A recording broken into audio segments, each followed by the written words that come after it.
Hi, Eileen Bentley, Marketing Manager for West Coast Netting. We are seeing a lot of mini golf, theme parks, et cetera, and people asking for volleyball nets and stuff. We're obviously seeing that in our March through May timeframe. Amy McGrew with the Hilton Garden Inn in Cocoa Beach, and we are definitely seeing busy.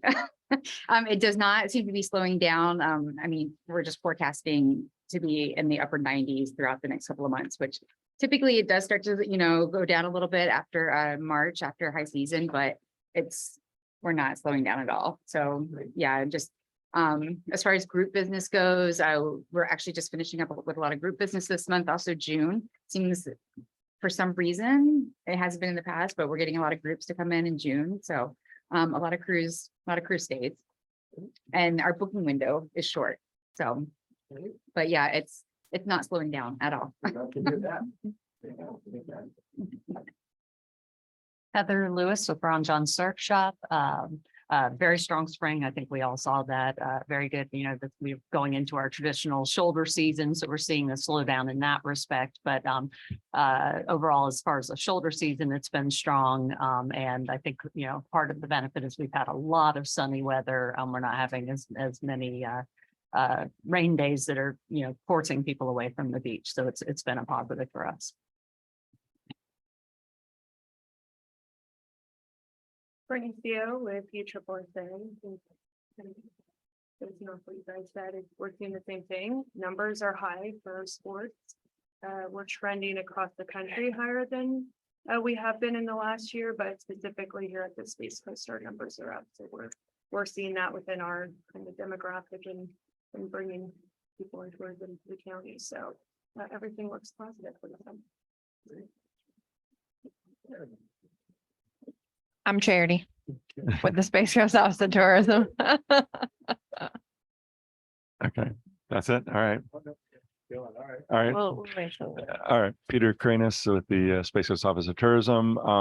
From a macro perspective, we were waiting for AAA to come out with their projections for Memorial Day, because Memorial Day really kicks off our summer. And it's a really good indicator for how summer's going to go. They are seeing up 7% over last year. So I would say we're going to have a strong summer, because it almost always tracks with that. But we're just hearing really positive in the marketplace right now. I've been asked by several TV stations the last week what a default on the government would do. And that's such a far thing away from, it's just a weird thing to ask, because it's such a far thing away from what I think would affect our day-to-day. It might affect some, if they shut the government down, it might affect some of the business travel that we see in the market, but I don't think it's going to affect leisure a whole lot this summer. As we go into next year, if we go into a recession, that's a whole nother story. But we're not tracking on anything like that at this time. Thank you, Peter, for bringing that whole new variable in. I hadn't even thought about it. Thank you. Keith Winston, Brevard Zoo. We actually had Lions open last May, so we're quieter. We expected it. We also thought that our Africa Loop would be closed for the month of May, but supply chain issues, surprise, we're open because our decking didn't show up in time. So we are a little slower than last year, but first 4 months of the year were all record breaking. So I feel really good that it's just our little blip, not a tourism thing.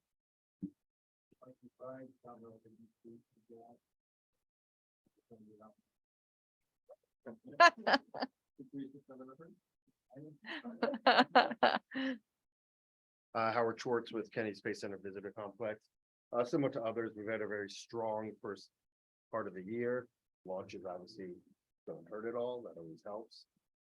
Too much sun hurts us, because everybody wants to go to the beach, Nobody wants to go out either to the zoo or us.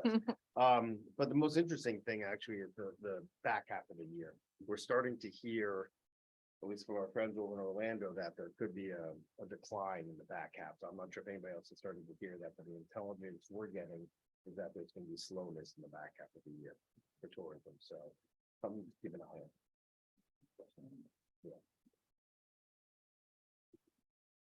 I'm Kristen Marshall. I'm with Florida Merchant Services. Walked in a little bit late, but I'm assuming along with our introductions, we're maybe talking about positive trends that we're seeing right now. I am seeing positive trends. My industry, I handle credit card processing for the last 18 years for any, Brevard County businesses and businesses all over Florida and the United States, but I live right here in Brevard County, Palm Bay my whole life. So my main clientele is here. They are doing wonderful things. A lot of businesses opening, a lot of businesses continuing to move forward, and a lot of businesses doing really well with tons of folks coming in to, Florida is where everybody wants to be right now. So in my industry, everything is good on the crank. Christina Boren, City of Palm Bay, Public Information Officer, and I have nothing fun to share. Nothing. Sure. Yeah, it's all right. I'm just kidding. Chelsea De Silva, Space Coast Office of Tourism.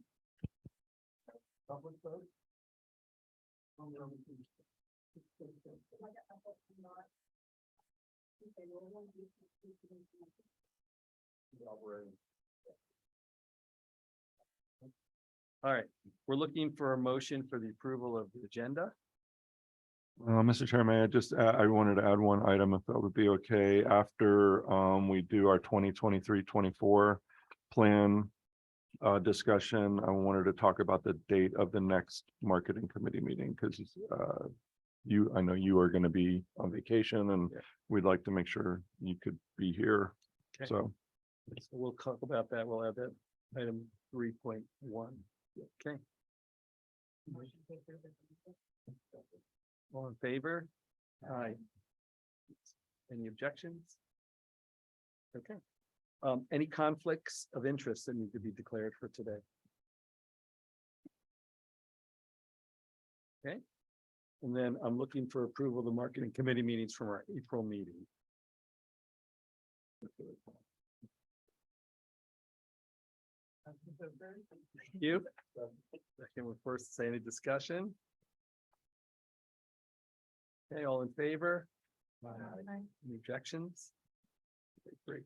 and Mr. Chair, before we go into our presentation, just two quick notes. One, the carry forward was approved by the board, so we're moving forward fully with the summer campaign as was defined to the committee last time. And then we have a little unfortunate announcement that I'm going to let Charity make for the board, just to be aware of. So some of you around the table may have heard this already, but if you have not, this will be unfortunately my last marketing committee meeting.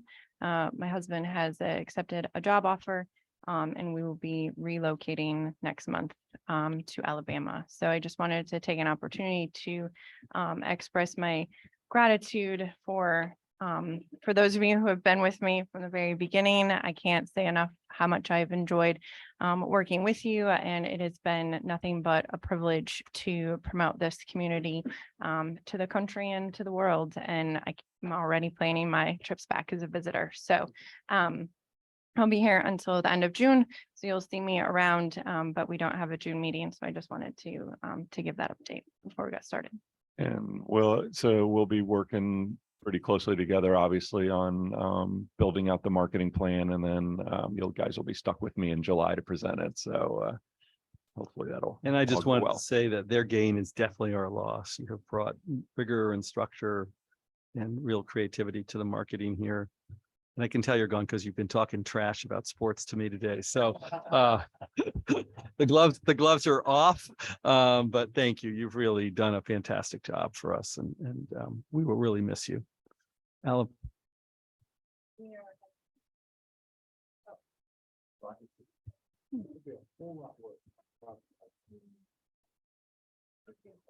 Yeah, I heard it is really beautiful. I wanted to give her crap about that, but I heard it really is beautiful. So we did.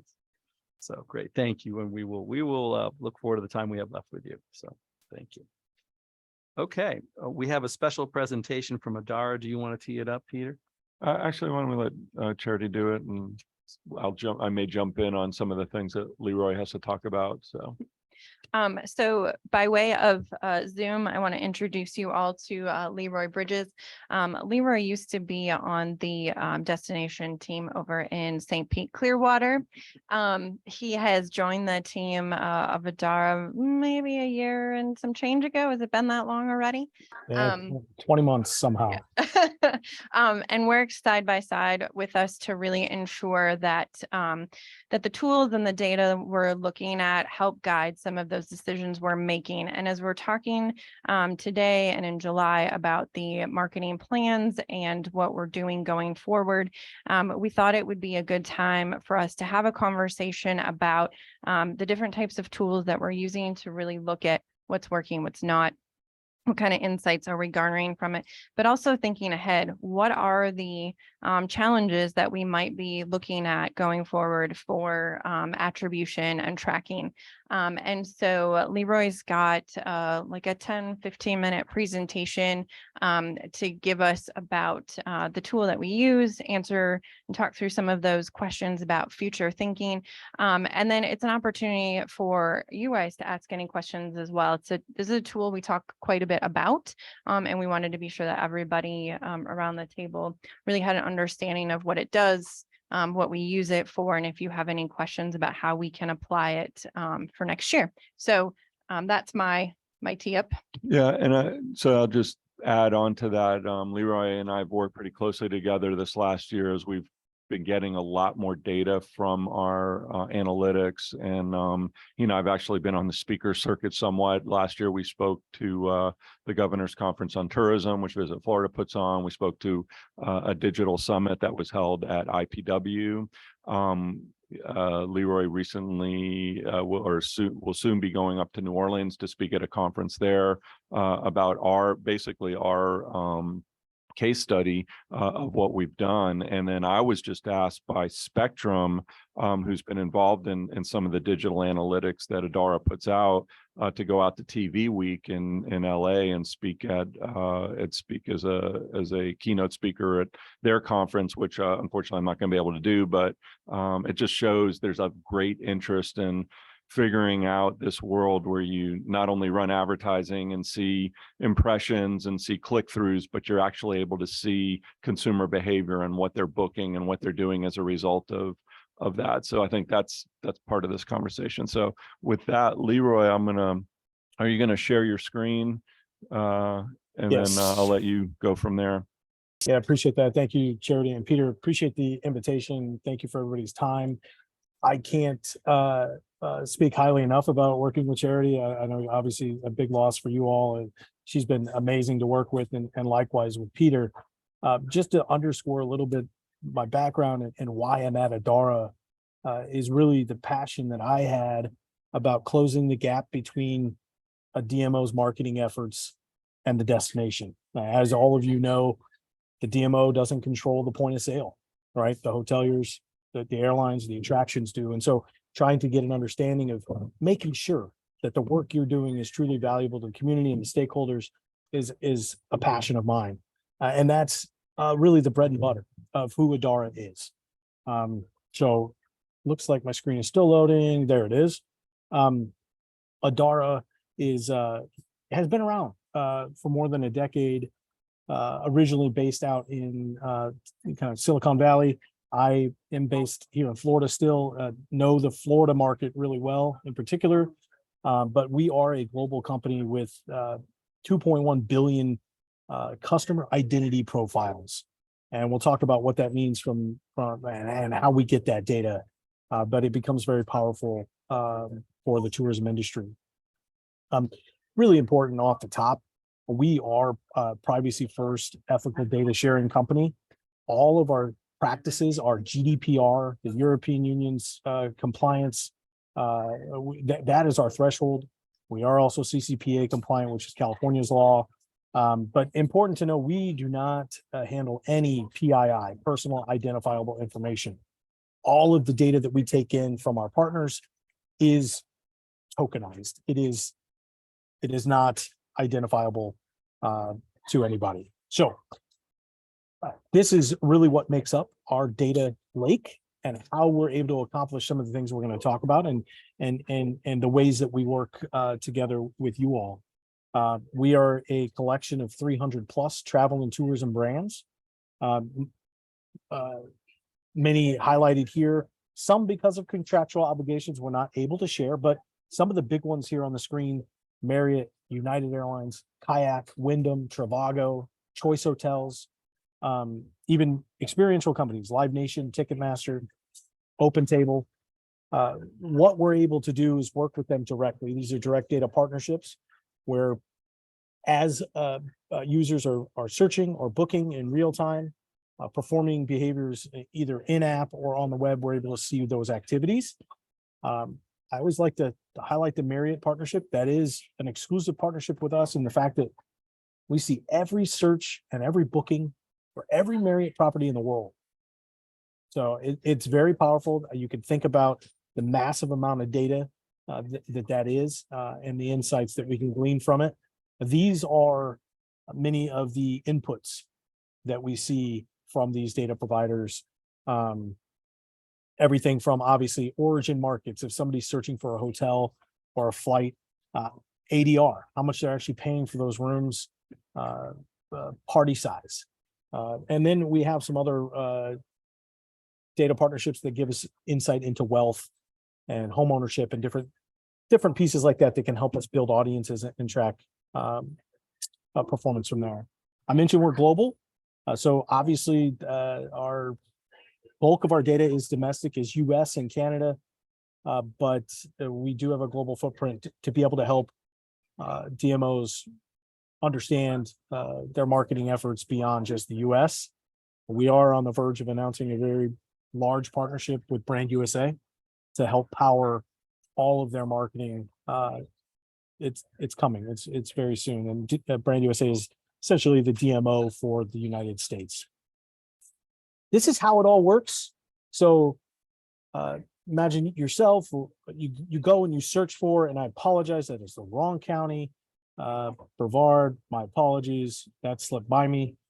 Goes to one of our partner websites, hotel, airline. They search for travel, they search for a hotel, they search for an airline. All of the elements that they input there, and this is Singapore Airlines, one of our partners. Of course, this could be United or one of our domestic carriers. All of that's going to be captured on a real-time basis and streamed into our what's called Clean Room, our consortium in real time. And then we're able to, using data science, we're able to tie those behaviors to an identity. Again, it isn't Leroy Bridges, but it is an alphanumeric string that is very long and impossible to understand exactly who that person is. But we're able to stitch it together and understand that behavior after somebody leaves. So maybe they search and then they come back and they make a booking later. We're able to see that. So what, obviously for DMOs to be able to put advertising in the marketplace, advertise to somebody and to be able to understand, did they actually make a booking after being exposed to the brand? Did they make a booking? Did they actually search for Brevard County and show up in market? Well, we can see that, not relying on geolocation data, but purely transactional search and booking data. Any questions to this point? And sounded like I could hear people into the mics, maybe not outside of the mics, but all right, doesn't seem like it. So this is a big, this is how we operate. We're able to build audiences, to build marketing programs.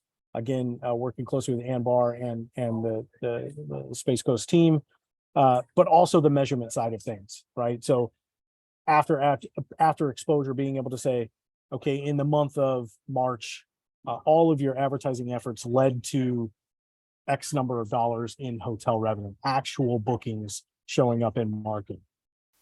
So that's kind of the landscape right now and where we sit and how we operate. And again, working very closely with the team to help them understand what that revenue looks like every month. Where things are headed are a bit more complicated. So just briefly, can touch on kind of the challenges that lie before us. And from a tech standpoint and a privacy standpoint, I will say all of the privacy evolution that's happening is all very good for the consumer. But there are realities that we have to kind of adjust to in the marketplace from a digital marketing and measurement perspective.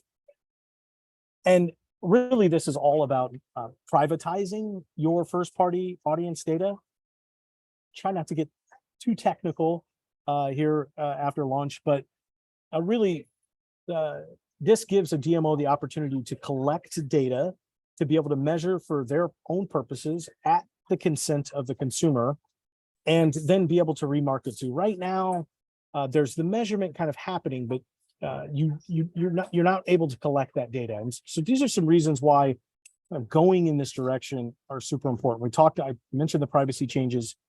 This point number 2 has kind of always been the case, and it'll be continue to be the case. That lack of control at the point of sale, hoteliers, airlines, attractions. You see that conversion. So you know who that customer is. Allowing the DMO to be able to collect more of that data over time is really, really key as we move forward. Measuring things like CTV at scale in the future, and that's something that Peter and I have talked about in the past. And then this last concept at the bottom there, owning data versus leasing data. Now, every time you go out into the marketplace and you place a marketing campaign, which is super important and drives real value, you have to pay for that audience every time. You're always going to have to pay for the inventory, but you typically have to pay for the inventory, where it's running, and who it's running against. If you own the data, you don't have to pay for the audience. You're still going to have to buy the inventory, but you can now power the marketing with your own audiences. And this is where the digital marketing landscape is going. The harnessing of first party data. If you think about rewards apps these days, every Publix, Chipotle, well, you name it, they want you to download their app, right? They want you to place your order online or order through the app, and they're going to give you free food to do so. Well, they're giving you free food because they have your information, right? And somewhat of a similar idea here, in that you want to collect as much of that first party data as possible. And you want to be able to collect that so that you can then, at the proper time, remessage customers, remarket to them, again, in a privacy first, consensual manner, remarket to them and get them obviously to visit. So this is what we're helping destinations do. This is what we operate. It's a public data consortium. We have our trusted partners who pass us data in a privacy first manner.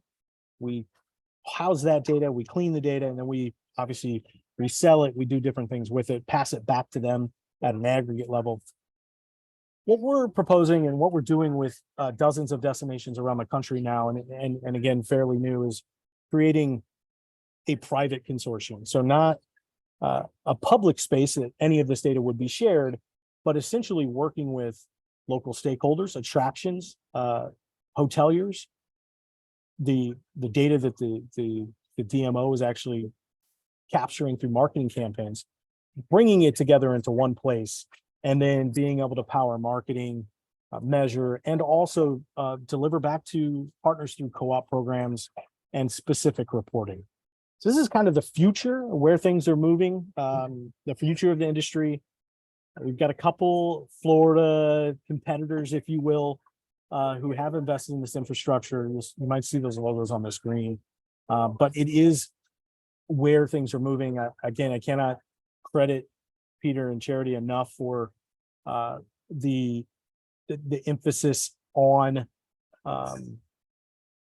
return already, and measurement and attribution. It's clearly at the core of everything that they do. So I can't credit them enough. Just wanted to touch on kind of where things are headed. And really quick aside before I see if there are any questions.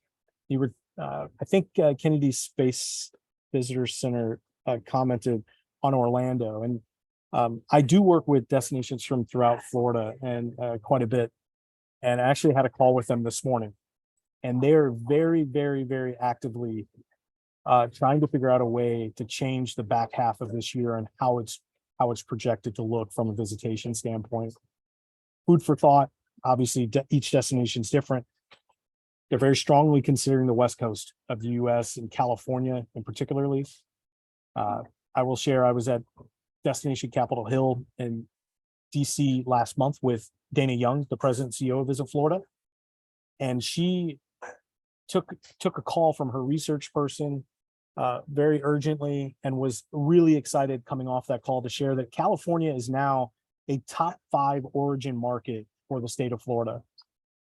Prior to the pandemic, Visit Florida hadn't spent a single dime in California, but because California was locked down and Florida was not, they wanted to step in and try to motivate people to visit out east.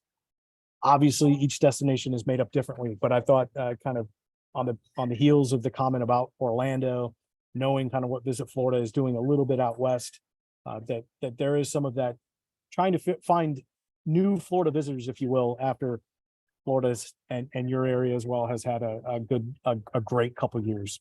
So happy to answer any questions if there are any. You go back 2 slides when you talked about controlling our own data. You had like a chart. I just want you to, if you could walk us through that for 1 minute, what that actually means. Yes.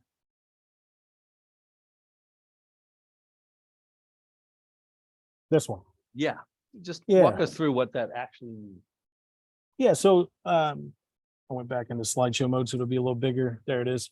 So similarly, so on the far left here, really similarly to how we bring in outside data from United Airlines and Choice Hotels, Marriott. Obviously, these two entities, Choice and Marriott, have no interest in sharing their data with each other. But they're both able to share it with us in a privacy first way that prevents us from giving Choice Marriott's data and Choice and Marriott Choice's data. And that same concept would exist for something like partner data, where you have locally, you have a large number of hoteliers who have very powerful conversion consumer data. In this concept and in this infrastructure that we have brought to life, these partners are actually sharing their booking data in real time. Again, similarly to what's happening here with us, in this case, it would not be shared. It's shared in our infrastructure, but it's shared with the DMO to be able to use in a marketing capacity and a measurement capacity that can, better the destination's efforts. Important to note, this is still all your data.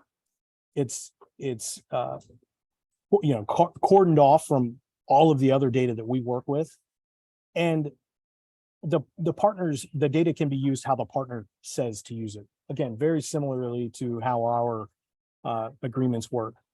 These are, this is the DMO's, website or web email database, perhaps their CRM website visitor data we would pull in here. Potentially working with, the CTV measurement that we've done with you all with Spectrum. That data is now brought into the clean room. And then there could be other additional data sources.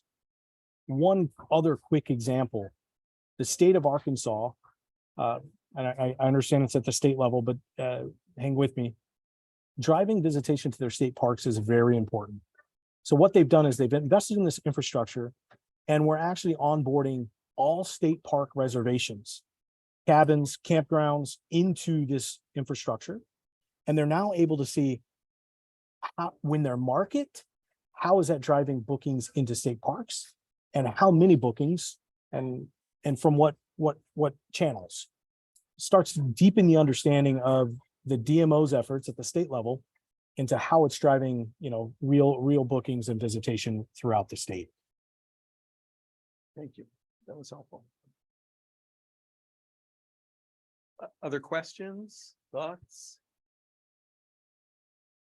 I was just gonna share, maybe remind the committee, couple of meetings ago, we had shared our data from last year, and we're using that as kind of a really strong case study of all the media that we were able to put Adara tags on. So that would be like cable and streaming television, most of our digital advertising, if not all of it. There's a few things that don't get Adara tags, but just about everything does. It was about 3.25 million last year. And in tracking the bookings that were done both from airlines and from hotel, we were able to then apply some of our information, which we do a lot of visitor spending studies. So we were able to put some of our visitor spending data to that, and that resulted, I believe it was like $127 million in bookings. So if you say, okay, you spent 3.25 and we got $127 million of spending in the Brevard County area, it's about a 39-to-1, I think is what it came out to be ROI. So that's how we looked at ROI. And then we were able to look at it by market, by specific market, and then by region as well. So, Florida, the ROI is a little bit lower. People don't stay quite as long when they come here from within the state. Then as you pushed out, the Southeast, the ROI went up, and then the northern markets, they were the highest. So just kind of showed, our strategy of trying to push out to some of those farther markets. Leroy mentioned California. LA always pops in our top 20, sometimes even in our top 15. And so it's always an interesting market. It's a tough market to go after because it's an expensive market. But if Visit Florida is doing some things there, maybe we could do some co-ops with them and leverage some of that with them. So that's something to keep an eye on. And then we work a lot with Brand USA, primarily in Canada and the UK. So that's another good one, is to keep an eye on what Brand USA is doing, and then see if we can't, leverage some of their dollars, because usually what they do is it's either a 2-to-1 or 3-to-1 match. So we put $1 in, they put 2 or 3. So that's a nice deal. Additional questions? Thank you, Leroy. Yeah, thank you. And before I go, one last comment. You guys know this, but Peter is doing work on the attribution and measurement side that I arguably think everybody should be doing. But it really is great to see and to have those conversations. Just want to reiterate that. I appreciate your time. Thank you so much. Have a great meeting. Excellent. Thank you very much. We Thank appreciate you. it. So essentially, everything we're doing, we're using Adara whenever possible to track back and see what bookings come from. By the way, the CEO of Naples is former employee of mine at Visit Orlando. So I taught him everything he knows. So a question for you, Charity. Using that, have we struck some vehicles pieces because they just didn't have ROI? We've struck some of our vendors that Mm. we see weren't performing to the levels that others weren't. It was nice to be able to look at things in an apples to apples format. We've also used it to adjust some spending, more to one vendor that's maybe performing on those visitors who are higher indexing to conversions versus those who aren't. So we've used it to make a lot of optimization over the last few years. And as the tool gets smarter, we can use that to apply. And we utilize Adara from both perspectives. So he was talking about that data that he receives. We use it for attribution, but we also use it to advertise against. So we take some of those audiences. The cruise audience is a good example. We ask them, based on some of that behavior, find us a cruise-based audience that we can then use to send those cruise ads towards. So it's got multiple applications for us at this point. So the pipe is actually going both ways. Mhm. We're not Yes. just following what our advertising attempts, but then we're using it based on how people target where we send them. Right. Correct. Yeah, and the cruise advertising that we just started doing this last fall is the new cruise campaign that we had shared with the committee a few meetings ago. I took a look at the actual attribution, and we had spent about between, I think it was October and that wasn't quite all of April, but part of April was about $200,000 on that campaign. It generated almost 15,000 room nights. So these are people that we're targeting based on their propensity to have an interest in taking a cruise. So that's very important, right? Because you're targeting the people that you ultimately, hope to take a cruise through Port Canaveral.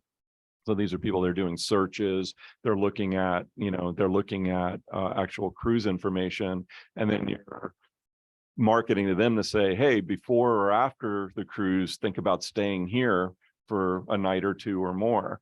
And the result of that was generating 15,000 room nights, which I would argue a lot of that's probably incremental business, because they were probably thinking about taking the cruise, but maybe they weren't thinking about the room night stay afterwards. So that's the kind of thing we're doing to leverage this.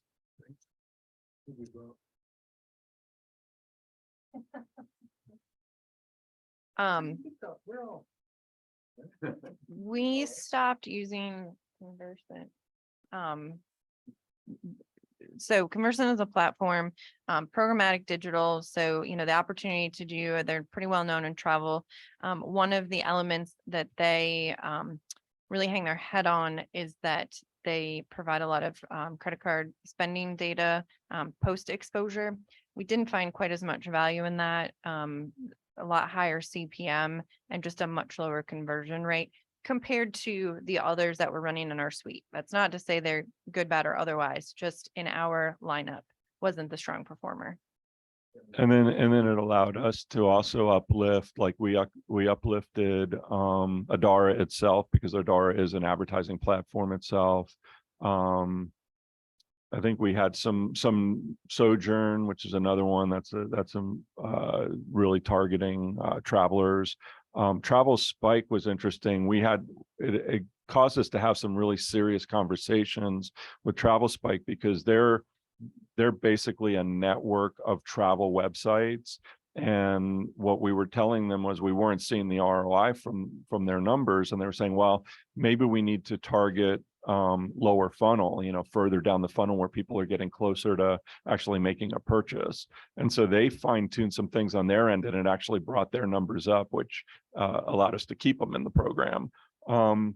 Another one that we use that we don't put Adara tags on is Expedia, because Expedia is a booking engine. So we're able to look at their actual bookings. And so we're always constantly talking to Expedia about trying to drill down and really see what their bookings were and how to tweak the advertising on their platform based on what their bookings show. So it's interesting. The other day I got a report from we're working with Brand USA on a co-op, and so they sent us some data from the co-op, and it had media impressions, it had click-throughs, had all this digital data stuff on it, but there was no booking data. I'm like, well, where's the booking data? I'm so used to seeing booking data now. Where is it?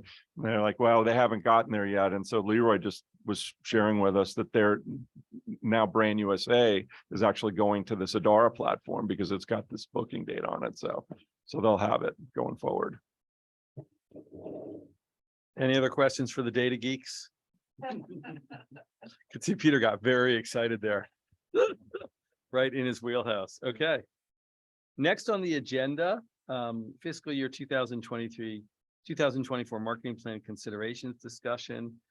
We were sent questions to ponder, and I don't know how you guys want to tee this up. Do you want to go through the questions one at a time? What do We you can want? go through the questions and then also open it up, and Charity and we'll kind of tag team. So I don't know, Chair, if you wanted to start with the first one, and then we can kind of see where it goes. Absolutely. So they are on the last page of the marketing packet that's in front of you as well. So as we're getting ready to start planning next year, we wanted to have a conversation about some of the things that we see are maybe obstacles or challenges, considerations that we need to look at and really take into consideration and get feedback from you guys on. So that top one is the fact that there does continue to be an overall increased competition for marketing space and messaging, especially in the destination realm. So as those destinations look to turn their tourism marketing on full throttle, and there's a lot more spending in that category, how do we compete? Are there things that we haven't talked about or looked at doing yet that we should really start to consider? New technologies, new methods, to the point about markets, are we needing to start looking at other places? So we have a couple of notes in here that we're already taking into consideration. last year, when we talked about this, one of the items that we walked away with is could we extend the number of weeks that we're running advertising in the market? We did apply that this year. I think we decided we were at about 40, 48 weeks on. But are there other ways that we should look at how long we're in the market? Or with what message we're in the market? Also looking at how do we strategically partner with people who are also actively advertising to bring people into the market. So for example, the working with the airlines on joint campaigns. So Avelo is a good example. We've got joint marketing campaigns that have started with them and will run hopefully all through next year to fill planes on those seats. But are there other strategies similar to that that we should be taking into consideration? So those were a few of our thought starters. And of course, any thoughts from you guys would be warranted, welcomed. I had a question on that. I think Heather mentioned shoulder season. When I first got here, there was definitely peak season, shoulder season, slow season. I feel like slow season is gone, which is good. There's no slow season. It's either peak or one step down. And, September was like a really horrible season, but we found with pricing and things, we're able to bring it up.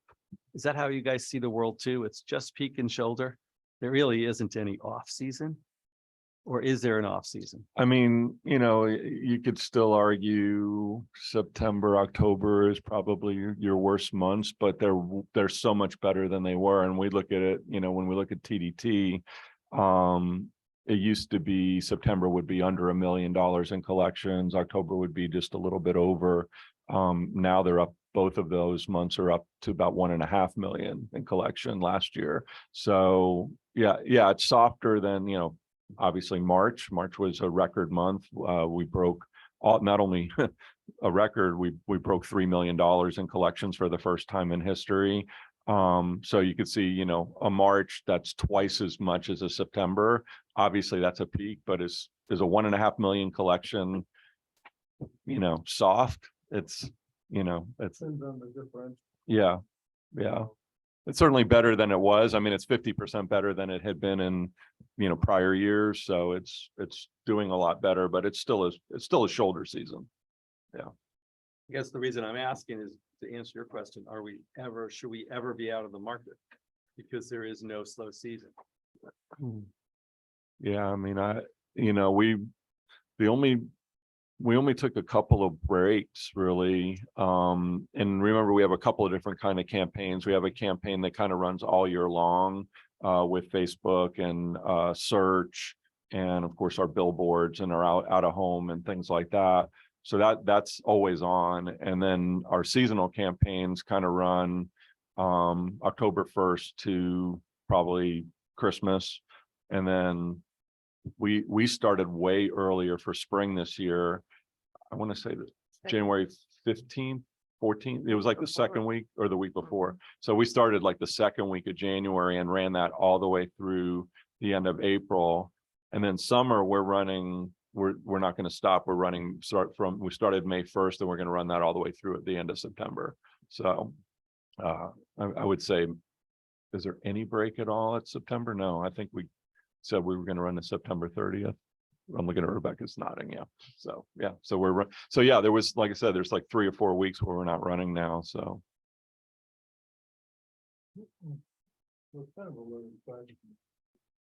About having all of the data. So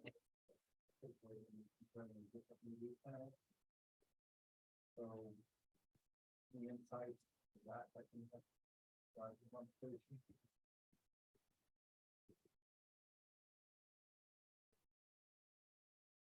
So It's performing better. I mean, I just go back to digital and TV are our two winners. They're the things that are really knocking it out of the park. I mean, there's some bright spots in the other media. Audio has been interesting because with our relationship with Pandora, we've been able to engage the audience. It's a little more top of funnel awareness play, no doubt about it. Doesn't generate the visitation, direct you know, the direct visitation that we can see in some of the others. But there's some other value to having some of that media exposure, and having our own radio station has been good. You know, billboards are, again, they're very awareness oriented. They don't, it's hard to have a lot of true actual measurement. And I think that's something that, you know, I'd love to hear from the committee about, you know, over the next 3 years, should we be moving more of, and even more of our media into the things like Adara, and less into traditional types of things like billboards and out of home, because, you know, we can track it better. You know, we're open to that. I'm interested in that. I at the minimum, I think we should maybe shift some of those dollars, you know, maybe look at taking $500,000 out of home and putting that into things that are more, you know, directly measurable, like the other things are. But yeah, I mean, I always think digital and TV are the big winners, because not only can we track them, but, you know, that's what's popping when we do awareness studies and things like that. So there's ways back. We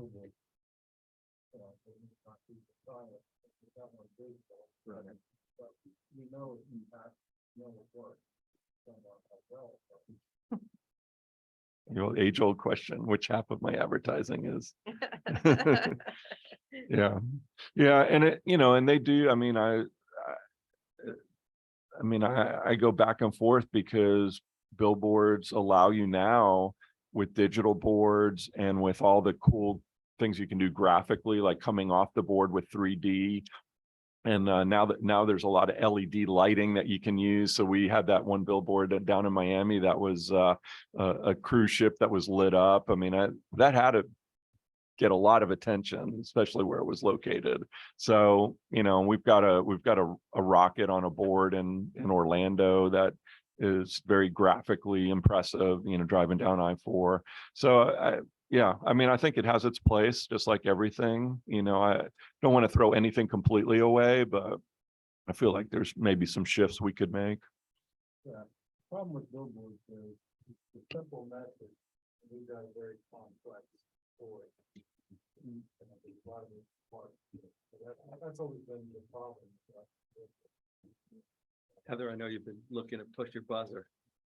That's a tough, well, I wanted to ask about information from the hotels on when people are making that decision, what their reservations are looking like. Is it advanced? Do we still have a market that's, you know, driving up and seeing if there's vacancy, and then Yep. how that pertains to our media sources? Yeah, well, there's a couple of different sources of data that we see that are booking windows. So Adara does actually look at the booking window, because they can look at when people were searching versus when they booked.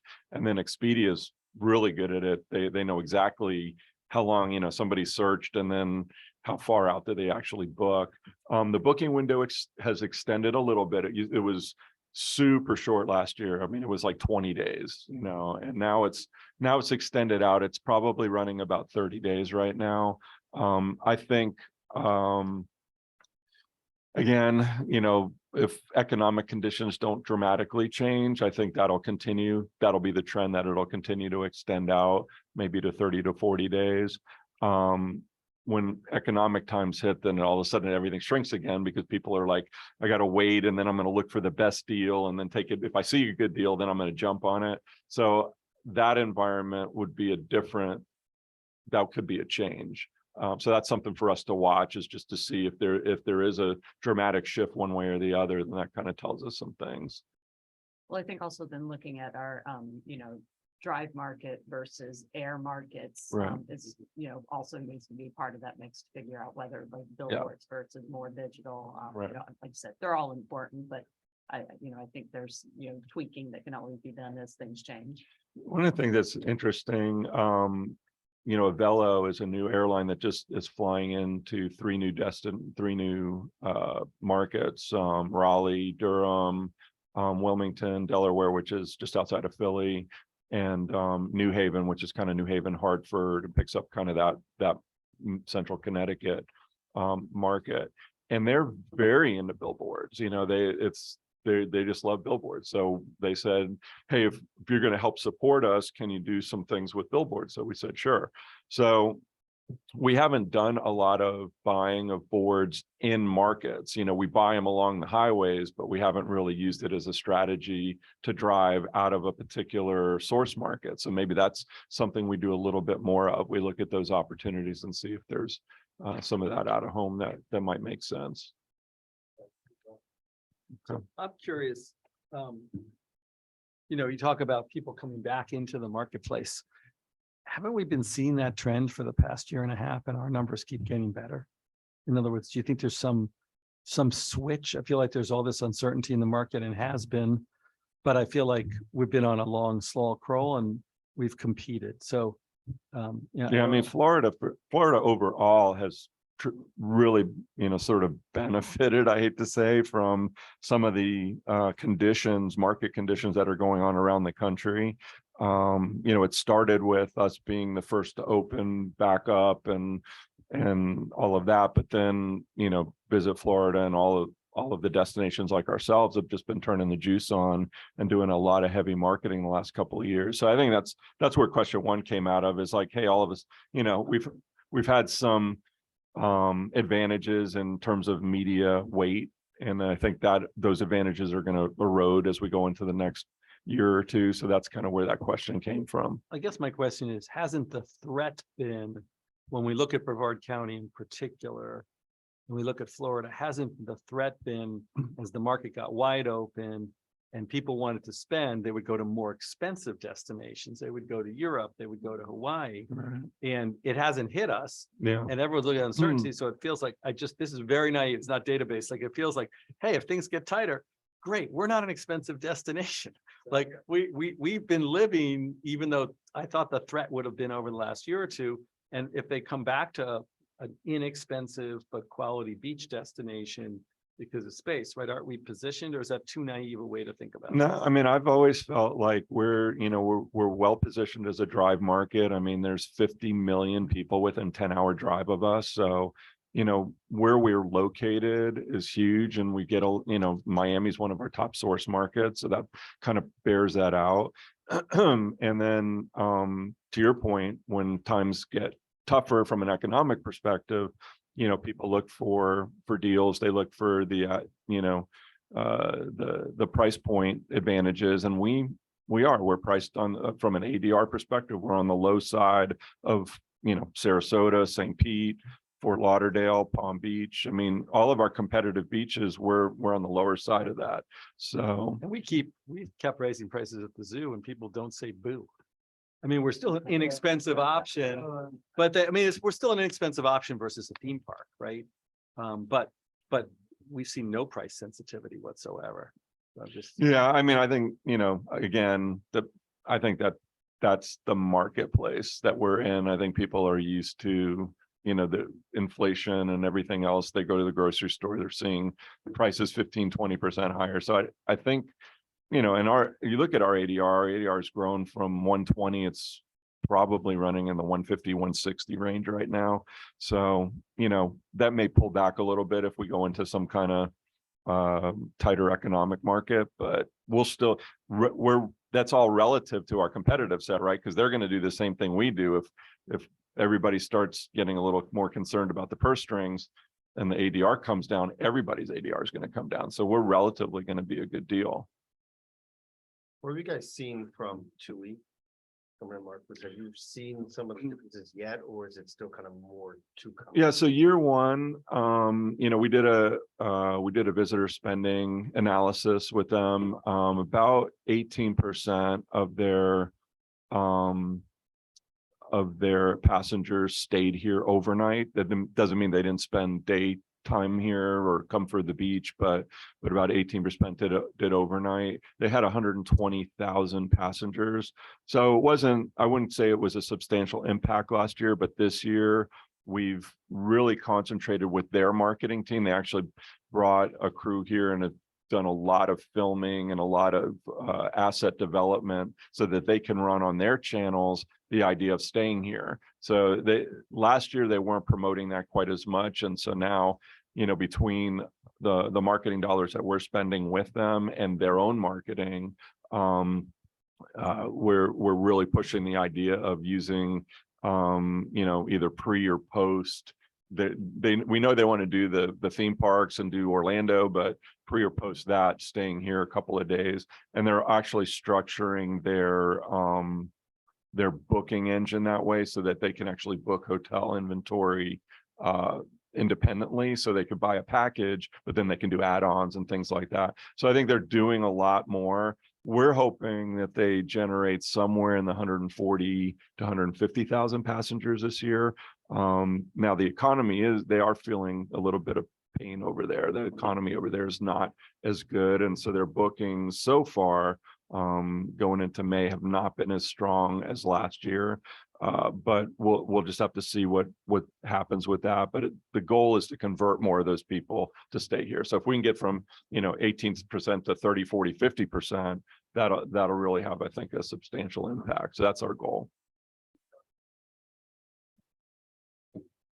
We have I don't remember the numbers off the top of my head. It wasn't as good as where we would like it. Domestically, we're doing a lot better because of the pressure we're able to put directly, and the bookings we're able to track directly. But I think it'll get better this year. I think it'll be more, have a higher comfort level with what we're spending with them this year. It's with them, it's 300. The other airlines, we don't really spend directly. We just promote the market. So like with Allegiant, we did a joint campaign with them in Nashville to promote that market. And then with Avelo, we're doing about 67,000 per market, with some outdoor, some digital, and radio, social and radio. So, but we're not writing them checks. We're just spending money in those markets trying to generate some business. So about 18% of the 120,000 passengers stayed here. So something like that. Yeah. And I don't know if we calculated that in terms of how many room nights. I'll have to go back and look at the research. Right, so it's 20%, 24,000 people, but it's only going to be 2 in a room. So the numbers get small pretty fast, I think. Yeah, depending on how many nights they stay, what the average night stay was, I have to go back and look at that if it was like around 2 or 3 nights. So, yeah, but I mean, it's still, when you look at the ROI, the economic impact of that is still great. It's still going to be millions of dollars. So even though we're spending 300, we're getting that back. Okay. Yeah. Just for interest of time, question 3 and question 4, ROI data by market, data. So does anyone have things they want to share on these issues? I had a question. It mentioned length of stay. What's the current length of stay that we're seeing, and is it up, down? Where are we at? Where are we tracking? Yeah. I think the length of stay right now is lower than what it was when we did our last full visitor study, like in 2019. I think it was like 4.5 nights. I think it's more in the 3 to 3.5 is what we're seeing. That isn't too surprising considering people, maybe spending a little bit more. So we're doing a full-blown visitor study this year. We'll have the results this fall, and that'll kind of inform that. But yeah, we've definitely seen length of stay drop a little bit. Is that indicative of this trend in travel? I think yes. Yeah, I don't think it's unique to us. I think it's something that we've been hearing from Expedia and some of the other companies that's been a pretty much a trend across the board. People doing shorter getaways as opposed to longer vacations. More of them throughout the year. Yeah. Instead of doing like one big vacation and 2 smaller, they're doing 3 or 4 or 5 smaller trips. Yeah. And Peter, we had talked last time. I think I think as you guys do the big work on what you're surveying, I am curious about how we compare within different slices of the audience, the cruise audience, the beach audience, the attraction audience, how you slice and dice those. 'Cause I think that's interesting to me, like against beach, all right, Daytona Beach is gonna be cheaper, right? That's a cheaper Right. one. And Sarasota is gonna be a lot more expensive. And how do we position within that? Versus attraction, I suspect in Orlando, you can find really, really cheap hotels near those attractions if you want to risk that. So I just, I'm curious as you look at that, how we're perceived with, I suspect we're sort of middle of the road for most, not the most expensive cruise, but not the, not a, the attraction. Yeah, I mean, cruise, all I can say is it seems like we're able to drive room nights out of that market, and they just keep adding cruise ships. Yeah. Every time we turn around, there's a new announcement. So there's, 20 home ported ships now. There's a couple of new ones they've already announced for next year. So I mean, I just think the port's going to continue to do what they do. And obviously the cruise lines are seeing the value of that Yeah, because why? What are they? big, seeing they're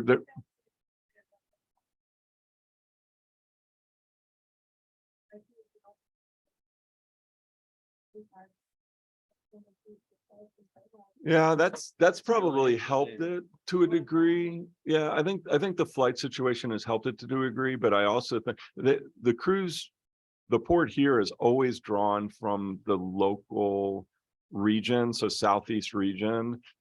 And they've never been the kind, Miami's more the kind of port where people fly from New York to go take a cruise. Here they're coming from, they're North Carolina, Georgia, they're coming from the regional all over Florida. And we're doing a study. Actually, we're doing two things. One, they're doing a study to look at source. But we're also going to use MotionWorks, which is our cellular device tool, to kind of look at the port and figure out, where people are primarily coming from, but probably 3/4 of them are driving. That's kind of the estimate. So, so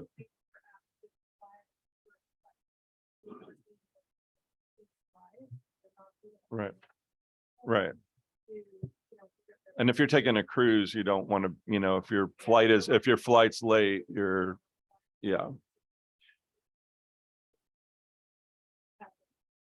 Yeah, I think that's, Particularly that airline regulation goes through, the airline always says that they're gonna pass it on to the passenger. right, The cost of it. yeah, yeah. Well, I think what the cruise lines are seeing and why they're picking the port here is we're probably the furthest port north that you could still be in and do the turn that they need to do in terms of their ship timing. So when you look at, whether they're going to Western or Eastern Caribbean, they're able to make that turn and get back here in the time frame that fits for their scheduling. So we're not going to get a whole lot of competition from like Jacksonville or other ports to the north because there's really not a good option for them. So that's making us very, very competitive from that side. But clearly they're seeing the business model working for them. And I don't know if it's the pricing that the port's offering, if that's part of it, but I'm sure they're being aggressive that way, as is the airport with flights, trying to get new flights. But but yeah, the cruise market, just Keith, to your point, the cruise market is incredible, and I think that's just going to grow. One of the things I was also going to mention, and Keith, you and I talked about this after the last meeting, was doing a piece of research to look at why do people select the vacation destination they select. So why do they select, particularly from a beach perspective, why do they select us or versus, any other competitive set, or what are they looking for? What are they interested in, and why are they making the decisions that they're making? We just put a piece of research out in the marketplace. We'll have it back in June. And I'm going to use it. I'm going to incorporate it into the marketing plan, but we won't be able to do anything with it right at that moment. But once we get that information, I'll put it in the plan. And then as we go into next year, that'll help us developing some creative and develop messaging so that we'll know, hey, if somebody's interested in a certain kind of beach experience and we see that that's a cluster of people, we'll be able to tailor our messaging to that. So, Other comments? We have one more agenda item before public comment. It's quick. So real quick on number 4, and you kind of touched on some of it. I was interested to see with MotionWorks and looks like some of the visitor studies that you're doing, looking at the individual markets that we're targeting, more demographics on the people that are actually coming here from those markets. So we can see, you know, whether we need to adjust messaging or, you know, if we're feel there's an audience there that we can build on from some of those markets, and looking at timing on that as well. So we've been talking shoulder season. So you know, Right. we feel like May has an opportunity with some of these Yes. markets. yeah. That's good. You know, we added, just from the actual markets perspective, we added Boston this past year. So it'll be interesting to start really digging into data to look and see what Boston produced. They're a top source market for us anyway, but just trying to see if we moved any needles there. And then the other market we would like to add is in Florida. Fort Myers has really popped up. Now Fort Myers is interesting. It's from 2 perspectives. One is, unfortunately, you know, they were really hurt with the hurricane last year, and their hotel inventory is you know, I think they're at maybe 40 or 50% of where they were, and it's going to take them a couple of years to build back in. So there's 2 ways I look at Fort Myers. One is for those people in other markets that might have been looking at Fort Myers as a place, that's an opportunity, obviously, for us, but also just the population and the residents. Fort Myers was of Florida markets, they were 6th, so they were just behind Jacksonville, so they've never made our top markets. But I think now, considering the damage that they've received and probably the desire for the people there to get out of there for a period of time and have a vacation experience, I think it's a good time to maybe incorporate them into it. And it's not an expensive market, so it wouldn't be like we're spending a lot there, but I think that would make sense. Given the political polarization that's out there right now, and a lot of the Florida bashing that comes with that, and particularly left bashing like Boston, do you see any correlation with the numbers? I mean, we haven't, but that could change with a presidential election. Actually, that's the other thing to be thinking about as we go into summer of next year. Inventory, particularly TV inventory, is going to be very tight. So we're going to have to really watch that and figure out, you know, we might need to shift some money out of TV into more digital things, that just because the price points might get a little crazy. But yeah, that'll be interesting to see. We haven't seen it yet, but you know, if DeSantis announces next week, you know, and all of a sudden we're going to be the center of attention and focal point, and that may affect some things positively, may affect some things negatively. We'll just have to kind of see where that goes. That's really, that'll be interesting. That's what's blowing my mind about California. Yeah. Yeah. You know, LA has always been a really big market for Florida, and I think it has to do with the theme parks. Just they get a taste of theme parks there, and then they're like, well, let's go see the real theme parks, because you know, if you've ever been to the LA theme parks, they're just like, you know, they're so small, you know, so it's like, let's go to the real ones in That's Florida and interesting. see what those are like. Not that they're going to go see how the other half lives. So, Right. Okay, that's great. All right, you wanted to talk about July meeting. Yeah, so let me get my calendar out. So unfortunately, Mr. Chair is out from, tell me again, the 12th to the 24th. 23rd. 12th to the 23rd. So if I don't want to wait till like a day or two before TDC, because if there was anything that you guys, you know, saw the plan and had any thoughts on it, it would give me a couple of weeks to make some tweaks. So I'd rather do it earlier in July, even though that puts more pressure on us getting it done. But I'd rather, It'll be here more right up to the end. So there you go. right. She'll be working until the very last minute she walks out that door. So I was going to suggest maybe the third. It was on the I leave 13th. on You're the leaving. 12th. You're leaving on the 12th. So the problem is the Tuesday before is the 4th. Okay, hang on a second. Sorry, I got to get to the right week. If you want to go to a Thursday, What go about, to 6. what if we did it, the 6th or 7th? Six is a Thursday, the 7th is a Friday. Works for me. Yeah, I can keep it Thursday.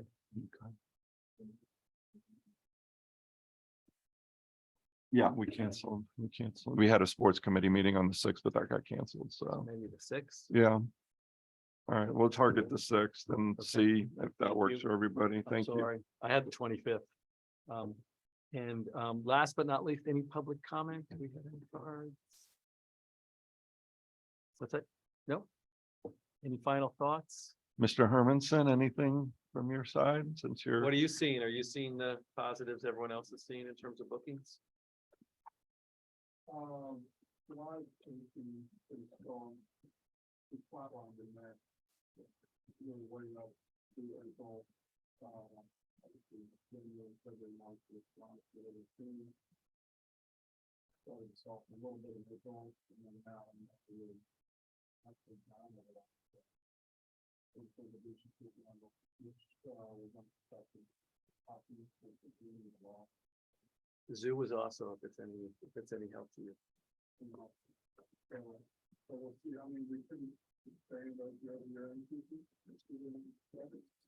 Or still, disappointing, 2008.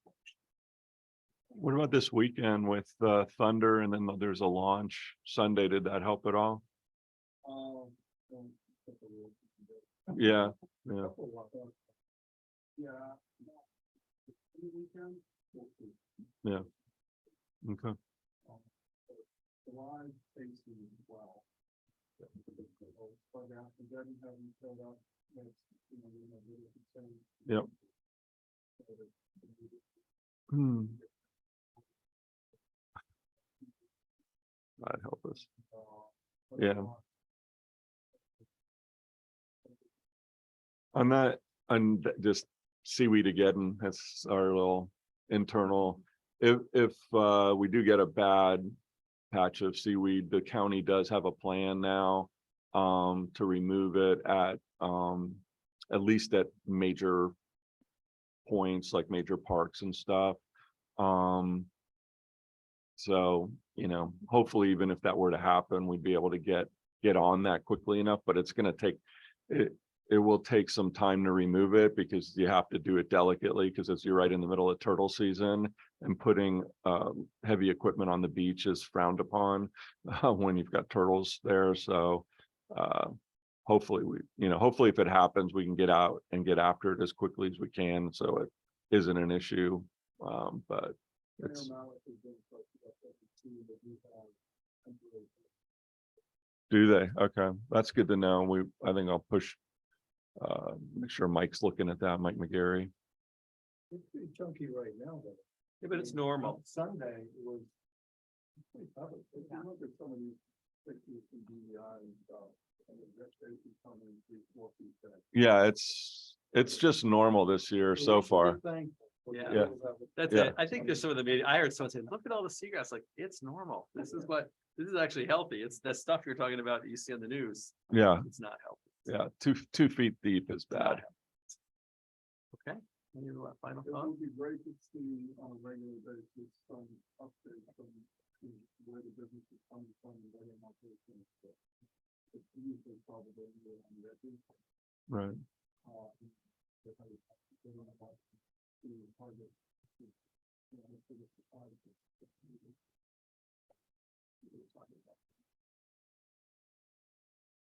Okay, thank you, everybody. We will see you in July, early July, correct? Yep. Okay, the 6th. Thank you.